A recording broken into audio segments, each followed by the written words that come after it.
지난 20일 동안 저는 한국, 우즈베키스탄, 카자흐스탄 이렇게 다녀오면서 여러 가지 사역을 감당할 수 있었습니다. 기도로 함께해 주신 성도님 모두에게 진심으로 감사를 드립니다. 참 하나님이 행하고 계시는 놀라운 일들을 직접 다시 보고 또 함께 협력하면서 곳곳에 귀한 사역자들을 세우는 열매가 하나님의 은혜 가운데 계속 맺어지게 되었습니다. 특별히 개신교 인구가 1%도 채 안 되는, 그리고 대부분이 무슬림들이 사는 이 나라들, 카자흐스탄, 우즈베키스탄에 하나님께서 귀한 일꾼들을 계속 배출을 하게 하시는 것은 하나님의 놀라운 뜻이 있는 줄을 믿습니다. 그곳에 카자흐스탄 알마티에 중앙아시아 연합신학교를 우리가 섬기게 하시고, 그것을 통해서 우즈베키스탄의 신학교가 또 세워지고, 곳곳에 하나님의 일꾼들이 준비되어지고 있는 것, 참 놀라운 일이 아닐 수 없습니다. 이번에 함께 동행한 김종욱 장로님과 함께 그 고려인 통역사 여전도사님인데요, 고려인 통역을 통해서 졸업생들 또 신학생들 인터뷰를 이렇게 쭉 했어요. 카자흐스탄 알마티에 중심대가 있는데 코로나 이후에는 온라인 강의로 전환할 수밖에 없게 됐습니다. 그런데 이런 변화로 인해서 카자흐스탄, 우즈베키스탄, 키르기스탄, 우크라이나, 그리고 소련, 러시아 연방국에 속해 있는 알타이 등 약 7개 나라에서 학생들이 들어와서 온라인으로 공부를 하고 있습니다. 인터뷰를 많은 학생들을 했는데요, 그 중에 한 두 사람만 소개해드리면, 키르기스탄에서 공부하고 있고 이번에 석사 과정을 졸업하신 이골 목사님이라고 계세요. 52세입니다. 이분은 젊어서 마약을 딜리버리 하다가 잡혀가지고 교도소에 들어가서 15년형을 살게 됐습니다. 그런데 교도소에 들어가서 자기도 마약을 하게 되었고, 목수 기술이 있는데 교도소에서 이런저런 것들을 만들어 가지고 그것을 팔아서 돈이 생기는 대로 마약을 하면서 자신은 그냥 여기서 실컷 마약하다가 죽겠다, 이런 마음을 가지고 있었답니다. 그런데 어느 날 교도소 안에서 성경 하나를 전달을 받고 성경을 읽다가 예수를 알게 되고 예수님을 믿게 되었어요. 마약뿐만 아니라 담배도 끊게 되었어요. 모범수로 인정을 받아서 예정보다 일찍 출옥하였고, 나오자마자 교회를 찾아가서 신앙생활을 시작하게 되었습니다. 2008년에 사역을 시작을 하고 2016년에 목사 안수를 받고, 그리고 목회하면서 작은 성경학교를 시작을 했습니다.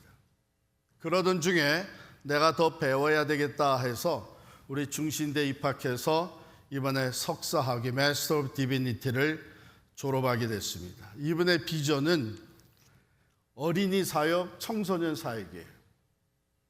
그러니까 다음 세대들이 자기와 같은 길을 걷지 않도록 복음으로 그들을 섬기겠다 하는 비전을 가지고 있습니다. 얼마나 감사했는지 모릅니다. 또 한 분은 이름이 리 알렉산더라는 목사님이십니다. 리 알렉산더, 고려인이에요. 47세인데요 19살에 복음을 받고 예수님을 영접을 했습니다.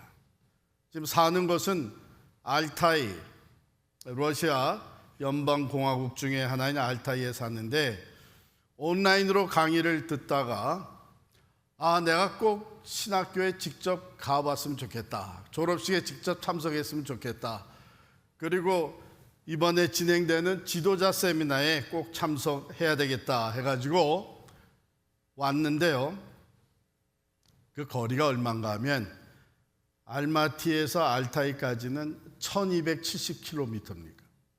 그러니까 마일로는 한 790마일이 됐는데 이틀을 꼬박 걸려가지고 온 거예요. 딸이 넷인데 저보다 하나 더 많죠. 이미 작정한 게 18살부터 2년 터울로 12살까지 내려갔는데 큰딸 둘은 선교사로 이미 작정을 하고, 그 다음에 그 작은 딸 둘은 언니들을 선교 지원하라고 돈 많이 벌려고 그랬대요. 그런데 이분을 인터뷰하는데 제가 그만 질문을 잘못한 거예요. 뭐라고 질문했냐면, 알렉산더 목사님은 목회를 하면서 무엇이 제일 보람이 있습니까? 그랬더니 이분이 뭐라고 그러냐면은 예수 그리스도를 전하는 것이 가장 보람이 있고, 예수 그리스도를 믿고 변화되는 사람들을 만나는 것이 가장 보람이 있다는 거예요. 그런데 그렇게만 얘기한 게 아니고 그 다음부터 한 20분 동안을 계속 이건 거의 전도 설교하다시피 하는 거예요. 옆에 통역을 이제 들으면서 제가 이 사람이 얘기를 듣는데, 그래서 계속 예수 그리스도 얘기가 반복돼서 나오는데 통역을 들어보니까 다 비슷한 얘기예요. 다 비슷한 얘기인데 뭐가 느껴졌나 하면 예수 그리스도에 대한 그 열정이 너무 뜨거운 거예요. 자기가 어떤 사람에게도 예수 그리스도를 전했고, 어떤 사람이 예수 그리스도를 만나게 되었고, 어떤 사람이 또 예수 그리스도로 인하여 새 사람이 되었고, 이런 얘기들이 그냥 계속 나오는데 사실은 비슷한 것 같지만은 그 내용보다도 그분의 열정이 너무 강하게 들었어요. 가만히 생각해 보니까 예수 그리스도가 얼마나 존귀하고 얼마나 파워풀한 이름인가. 이번에 비전은 가정교회를 계속 개척해 나가는 것입니다. 참으로 이틀을 꼬박 걸려가지고 왔는데도, 오자마자 인터뷰를 할 수밖에 없게 됐는데도 조금도 지친 모습이 없고, 예수 그리스도의 그 이름을 놀랍게 열정적으로 간증하는데 제가 그만 쏙 반해버렸어요. 여러분, 앞으로 우리 시작해서 한 7주 동안 전도에 대한 설교를 계속 하려고 합니다. 오늘은 그 첫 번째 시간으로 전도 왜 해야 합니까? 이런 제목으로 말씀을 드립니다. 오늘 본문 로마서 10장 13절에서 15절은요, 그 물음에 대한 답을 아주 명확하게 제시해 줍니다. 전도의 본질적인 이유와 중요성을 강력하게 일깨워 주는 것이죠. 13절 말씀 한번 보실까요?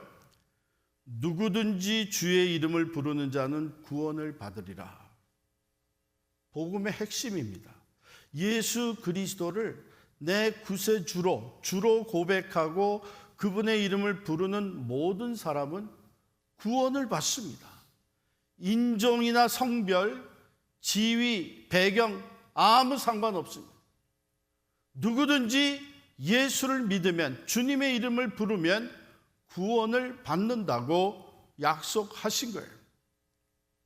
하지만 이것이 가능하게 되려면은 그 과정이 필요한데, 오늘 읽은 본문 말씀에는 주의 이름을 부름으로 구원에 이르기 위해서는 선행돼야 되는 것들이 있는 것이죠. 그게 바로 우리가 해야 되는 사명입니다. 구원은 개인적인 믿음에서 시작되지만 그 믿음은 복음을 들음으로써 시작되기 때문입니다. 14절로 내려가면 그런즉 그들이 믿지 아니하는 일을 어찌 부르리요? 듣지도 못한 일을 어찌 믿으리요? 매우 논리적이죠. 그렇습니다. 설득력이 있죠. 사람들이 아직 예수님을 믿지 않는데 어떻게 그 이름을 부를 수 있겠습니까? 아무리 불러봐 해도 내가 믿음이 지금 생기지 않았는데 어떻게 예수 이름을 부를 수 있습니까?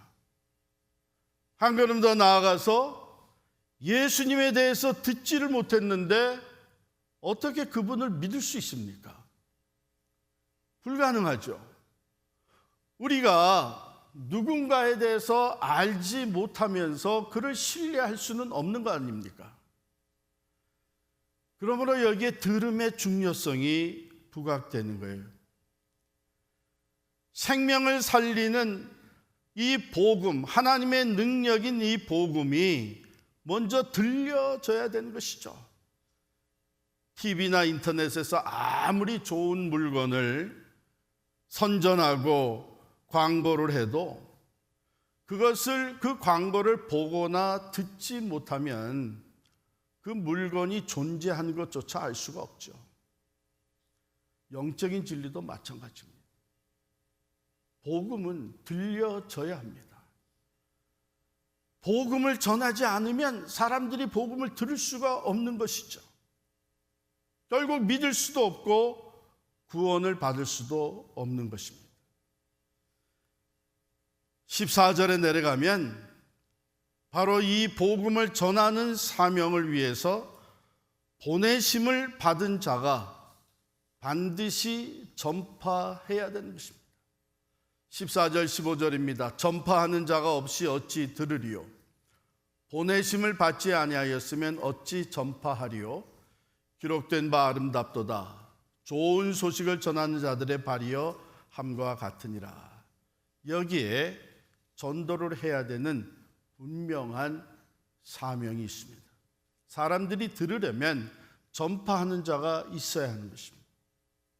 그리고 이 전파하는 자는 보내심을 받은 자이어야 합니다. 여기 보내심을 받는다는 것은 단순히 해외로 선교사로 파송받는 것을 의미하는 것은 아닙니다. 우리가 너무나 잘 아는 대로 예수님께서는 이제 승천하시기 전에 제자들에게 말씀을 하셨습니다. 이 같은 맥락의 말씀이 사복음서에 다 담겨져 있습니다. 마태복음 28장 19절에 보면 그러므로 너희는 가서 모든 민족을 제자로 삼아 아버지와 아들과 성령의 이름으로 세례를 주고 내가 너에게 분부한 모든 것을 가르쳐 지키게 하라.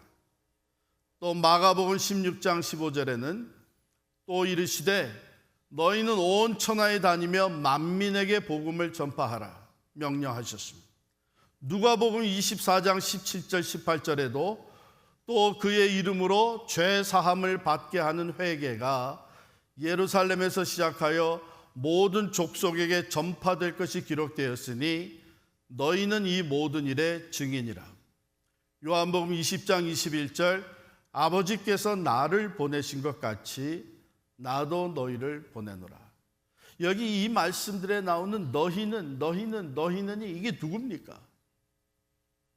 예수의 제자들이죠. 우리를 포함하고 있는 예수의 제자들입니다. 예수님은 우리들을 먼저 부르시고 그리고 우리를 보내시면서 약속을 하셨습니다. 사도행전 1장 8절에 보면 오직 성령이 너희에게 임하시면 너희가 권능을 받고 예루살렘과 온 유대와 사마리아와 땅끝까지 이르러 내 증인이 되리라 말씀하셨습니다. 우리는 예수를 믿을 때에 이 성령을 선물로 받았어요.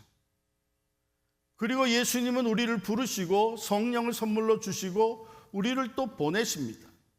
세상으로 보내셔서 우리가 지금 세상에 나아가서 살고 있는 것 아닙니까? 가정에서, 이웃 사이에서, 일터에서, 학교에서 살고 있습니다. 우리가 분명히 기억해야 될 것은 우리는 모두가 다 보냄을 받은 자들입니다. 보냄을 받은 자들이에요. 사명과 함께 보냄을 받았는데 그것이 뭐냐? 복음을 전하라는 겁니다. 생명의 복음을 전하는 겁니다. 이 복음 전파의 사명이 우리들에게 주어져 있습니다. 이 사명을 위해서는 오직 충성을 한 자만이 인정을 받을 수가 있는 것이죠. 일을 맡은 자에게 구할 것은 충성이라고 그랬습니다. 여러분 잘 들으세요. 기분 나빠하지 마시고 잘 들으세요. 아무리 오래 신앙생활, 교회생활을 했고 아무리 많은 봉사를 하고 선한 일을 했어도 이 복음을 전하지 않은 사람은 충성되다 인정받을 수가 없습니다. 예수님이 이 세상을 떠나시기 전에 유언과 같이 남겨주신 말씀이 이제 너희는 가서 복음을 전하라고 했었어요. 그래서 그 복음을 듣는 사람들이 생기고 그 복음을 들을 때에 믿음이 생겨나고 그 믿음으로 인해서 예수를 나의 구주로 고백함으로 구원에 이르는 것이죠. 사망에서 생명으로, 영원한 심판에서 영원한 구원으로 옮겨지게 된 이 놀라운 사건이 우리의 삶에 먼저 일어났고 이제는 이 사건이 다른 사람들의 삶에서도 일어날 수 있도록 우리를 보내시는 거예요. 그리고 오늘 15절은 이렇게 얘기를 합니다. 아름답도다 좋은 소식을 전하는 자들의 발이요.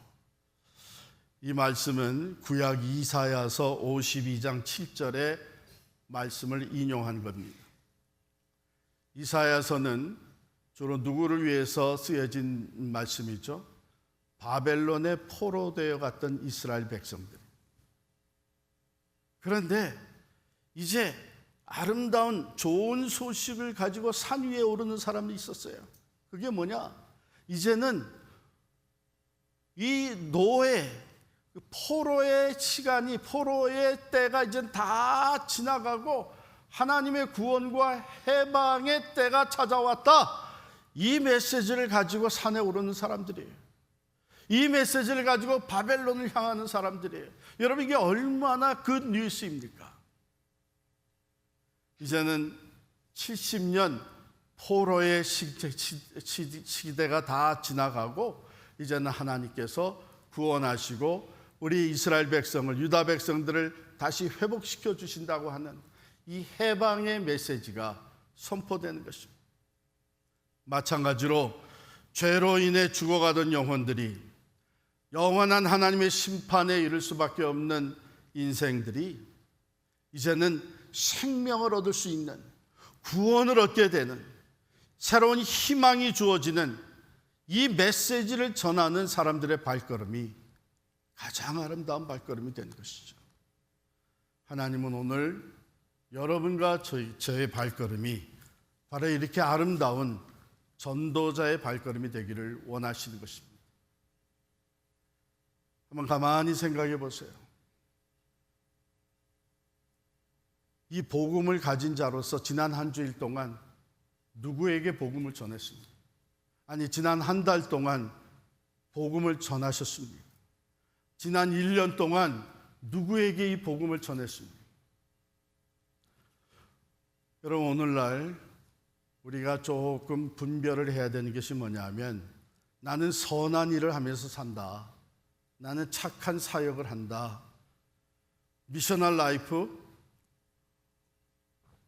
밖에 나가서 내가 예수 믿는 사람으로서 선한 일을, 어려운 사람을 돕고 구제하고 그리고 그들에게 내가 힘과 위로가 되어준다, 좋습니다. 착한 사역, 선한 영향력은 분명히 중요한 일이에요. 도움이 필요한 이웃을 돕고 사회 약자들을 섬기며 불의에 맞서서 정의를 외치는 것, 우리 크리스찬들이 해야 되는 일입니다. 예수님의 사랑과 자비를 실천하는 일입니다. 이 사역들은 그러나 궁극적인 목적은 아닙니다. 착한 사역은 브리지 역할을 합니다마는 목적지가 되지는 않습니다. 복음을 전하기 위한 브리지, 여러분 다리가, 이 브리지가 아무리 튼튼하고 아름다워도 그 다리, 브리지 자체가 목적은 아니죠.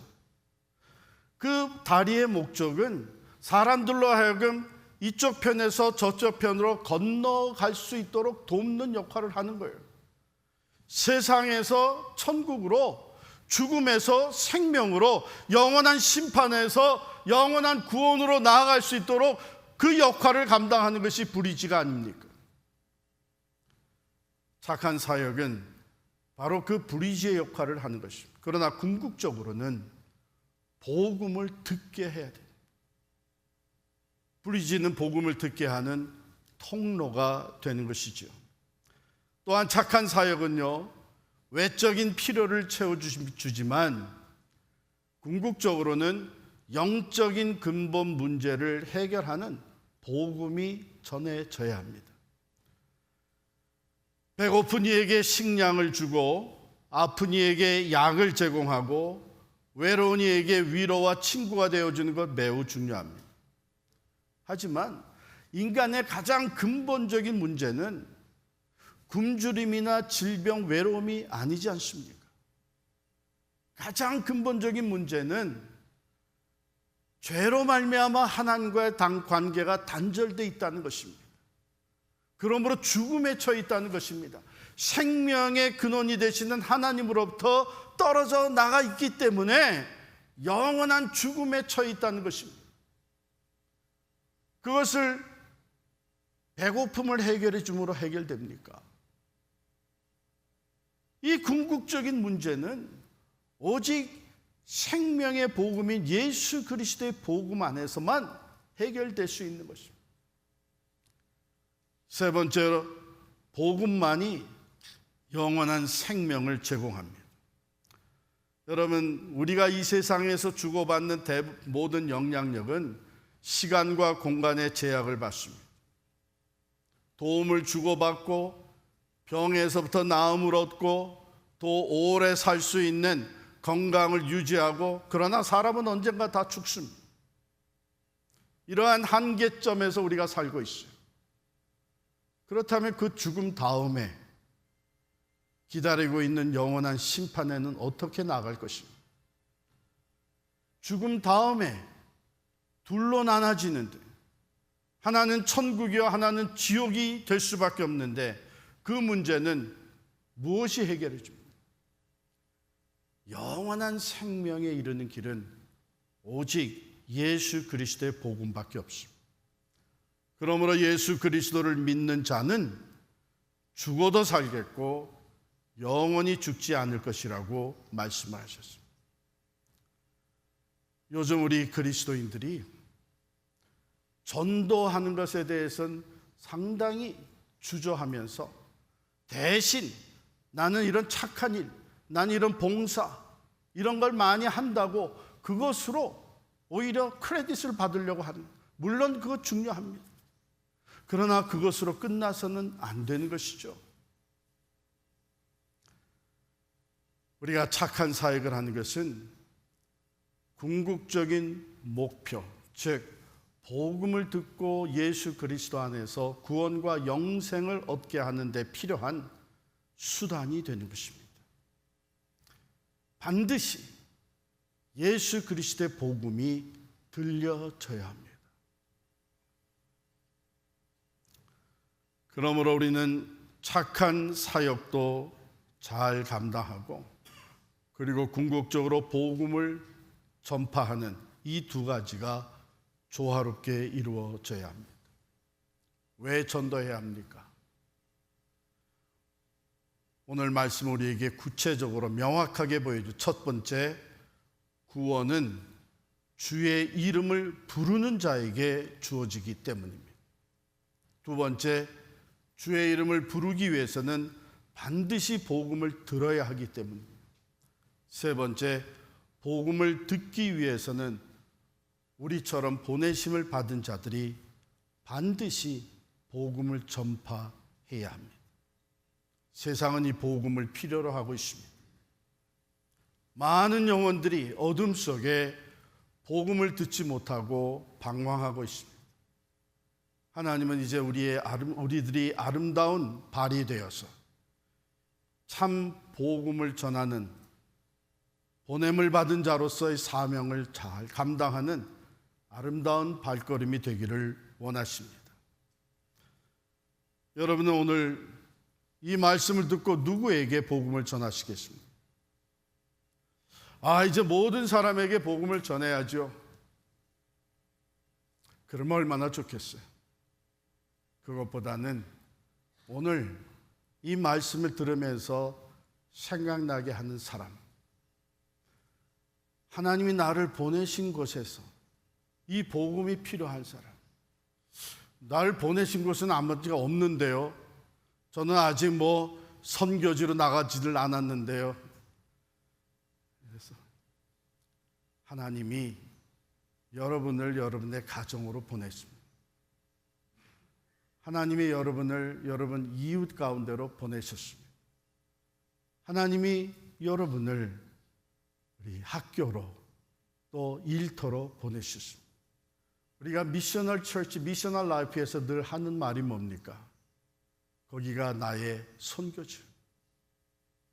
그렇다면 여러분 가족 중에 복음을 들어야 되는 사람이 누구입니까? 여러분 이웃 간에 복음이 필요한 사람이 누구입니까? 여러분이 일하는 일터의 동료 중에 이 복음을 들어야 하는 사람이 누구입니까? 하나님이 여러분을 그곳으로 보내셨습니다. 한 사람. 오늘 그 한 사람을 위해서 기도하면 좋겠습니다. 내 사랑하는 자녀가 될 수도 있고 부모가 될 수도 있고 내 이웃이 될 수도 있고 내 직장 동료가 될 수도 있습니다. 이 복음이 우리를 영원한 생명으로 인도하는 것인데 여러분 이 복음을 전하라고 우리를 하나님이 보내십니다.